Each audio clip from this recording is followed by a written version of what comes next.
Hey there, YouTubers. Gonna do another video in my series of the winning pawn structures, indeed, by Baburin. So we're looking at another IQP position today. Today we're actually looking at a game from the author himself, Alexander Baburin, and you could say that this game was definitely inspired by the Botvinnik game that we showed in the last video. So let's take a look at it. So going into the opening, it's a Queen's Gambit accepted, which is a line that commonly leads to an isolated queen pawn position. I think that Queen e2 is sort of an instructive move, because we note that White is already trying to go for a standard setup against the isolated queen pawn, which means he's going to have the queen on e2, the knight c3, after the exchange maybe this bishop will be on e3 or g4, and then he wants to put the rooks on the e and d, or the c and d, depending on how things go, or the c and e. There's lots of choices with the rook setup. So Black goes ahead and clarifies the central structure. Knight c6 and then bishop e3 necessary here to put pressure, or excuse me, to protect against the pressure. Although as a pawn sacrifice, just castling might be possible as well. So bishop e7, castles, and knight c3. So then we get knight b4, which is clearly designed to head back to the d5 square, or to support this knight on d5 to blockade the pawn from that d4, d5 push. One possible drawback is that it does allow this knight e5.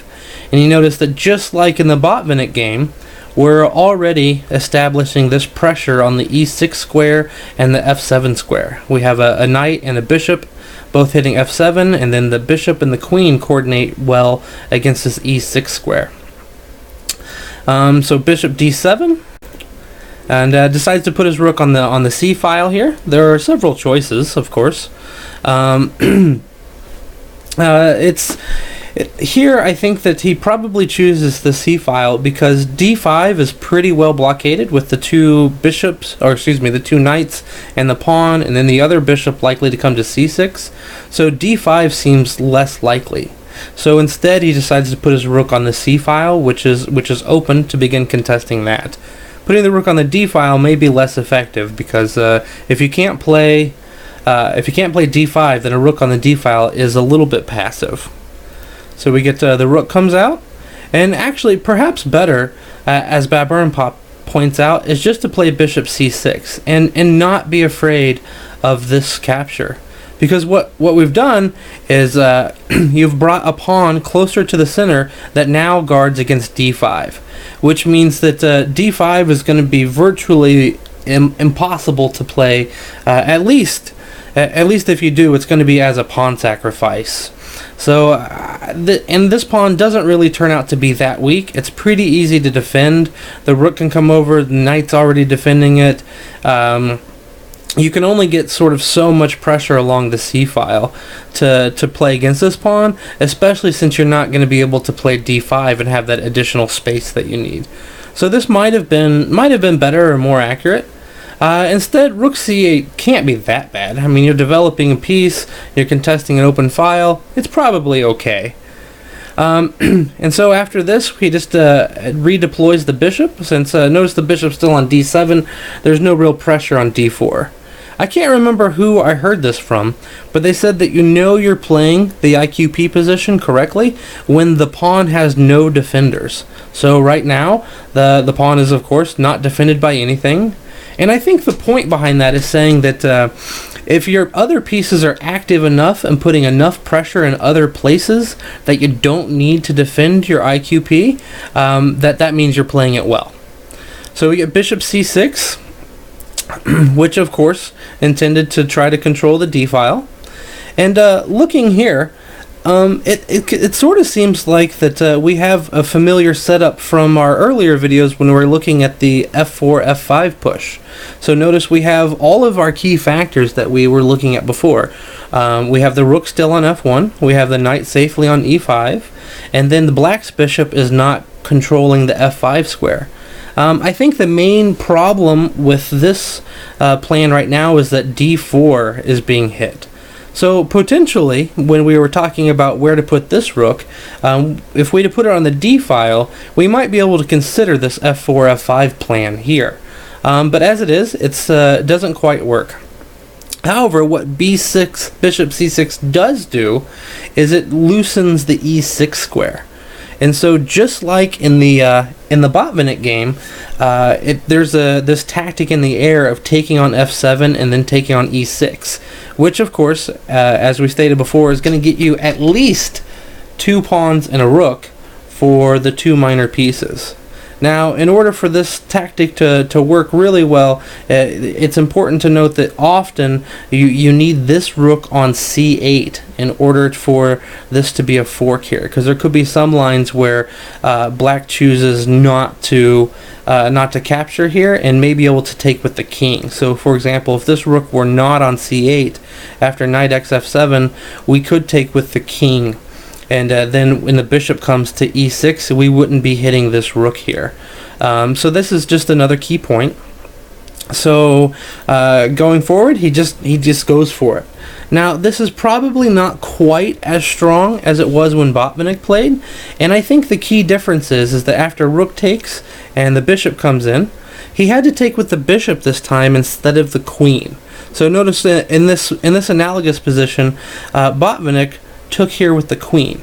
Now, there was some key differences there. The differences in the position were that this knight was placed on e7 instead of out here on b4, and then the bishops had been exchanged. And what that meant is that black had several weak dark squares around his central position. Most importantly, probably d6. Now, the d6 square is white's not going to be able to use that so easily.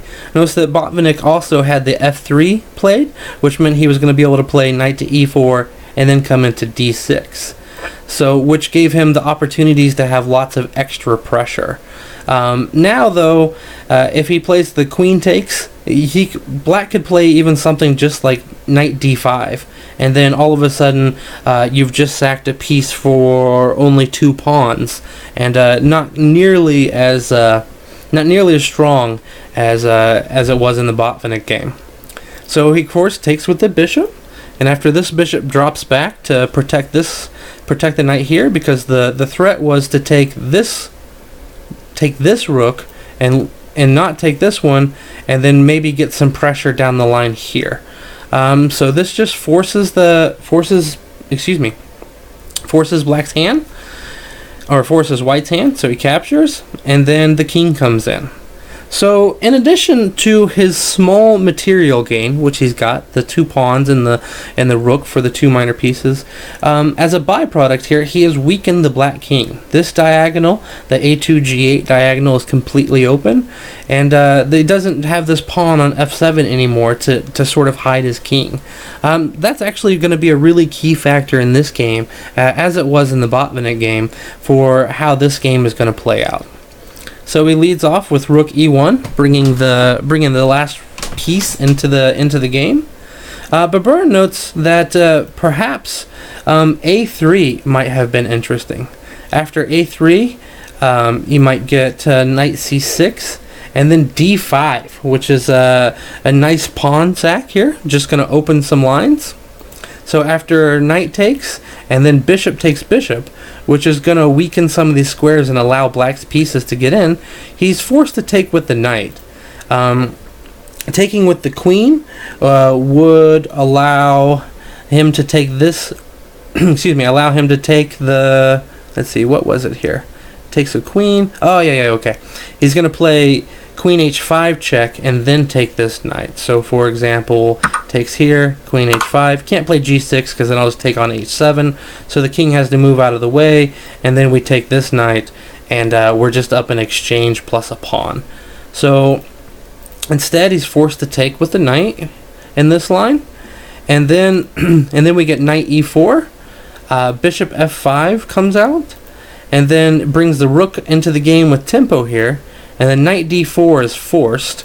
Again, if he tries to move the queen out of the way, we have knight d6, forking these 2 pieces here. So he's forced to bring the knight up, which puts the knight in somewhat of an uncomfortable pen. And then the queen jumps over to h5 with check. If the king tries to get back out of the way, we get knight g5. And after this after this exchange here, the king just gets out of the way from any potential checks, and black's pieces are somewhat awkwardly placed, and white has a pretty strong attack.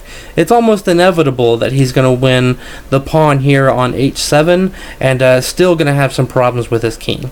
So this might have been an alternative line that that white could have gone down, but instead of a3, he chose perhaps the more direct rook e1. Sorry, I went back too far there. And then the bishop comes to f5. His idea is pretty clear. He wants to play knight d3 and try to win an additional exchange. But here, Baburin sets a trap for his opponent. He plays bishop takes f6, which you may be asking, why would I give up the strong bishop for a knight, and then also apparently strengthen black's dark square bishop, because this is a nice diagonal for it to be on. And the answer is, we'll see what happens in the game. This was definitely a better option, taking with the g pawn, but I can understand why you wouldn't want to play this. You're setting yourself up for your king being a bit more exposed, possibly some queen h5 business, and then maybe the queen's going to come into h6, or you're going to have some pressure here. I can understand why one would be leery about doing that. But instead, he takes with the bishop, and then we see white's point. He hits with queen b5, which is a fork. He's threatening to take the knight here and the bishop, so there's not really a lot that that black can do. He plays knight d3, and then we take the bishop, we take here, and we get here, and now we're just up 2 clean pawns because we just won 2 minors for a rook, so we have an extra d pawn and an extra f pawn. And notice that this wouldn't have been possible at all if we hadn't first used our attack on f7, which exposed the king. So this is a pretty key feature that makes these kinds of things possible. So king g8, just trying to unpin his bishop. Rook d1 to protect the pawn. Obviously, the queen couldn't take d4 because of the hanging rook, and the bishop couldn't take because it was pinned. So rook d1. And then rook c7, just trying to free the queen up. And then he plays knight to d5.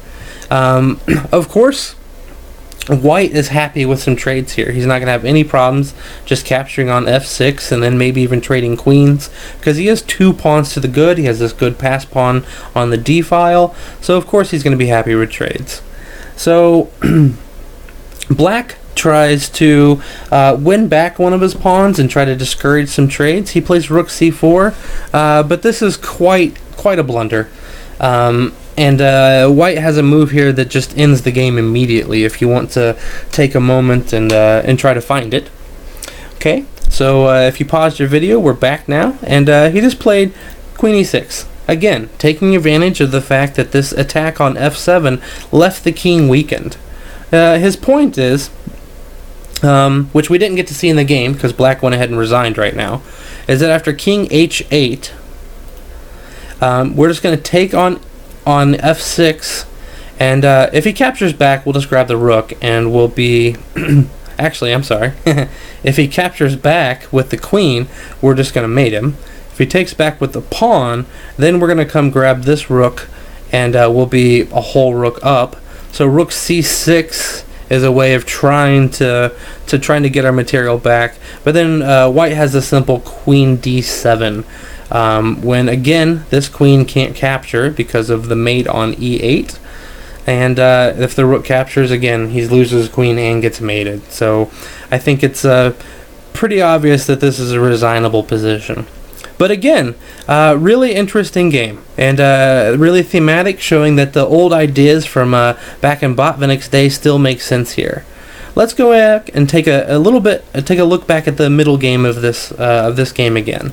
So you can see how these developing moves that white has been making have been fairly systematic through all of these games that we've been looking at so far. Just normal standard development. we get our pieces in good spots. And then again, looking at this key position here, we have no defenders of this square with the exception of the pawn here, which means that when we took on f7, we remove that defender. We've got our rook actively placed, our bishops on the diagonal, our queens on e2, and then importantly, black's bishop is not defending e6. And another key point is that this rook is on c8, which these factors together make this nice knight takes f7 and bishop takes e6 combination possible. Just following through the game, we'll click through the moves one more time just so we can watch the beauty of it. And then here he fell for this little trap, and we got to see a nice win. I mean, even here it's still not like super easy to win, but after this blunder, the game was just over. Anyway, I hope you guys enjoyed this, and we'll see you next time. Thanks a lot. Bye bye.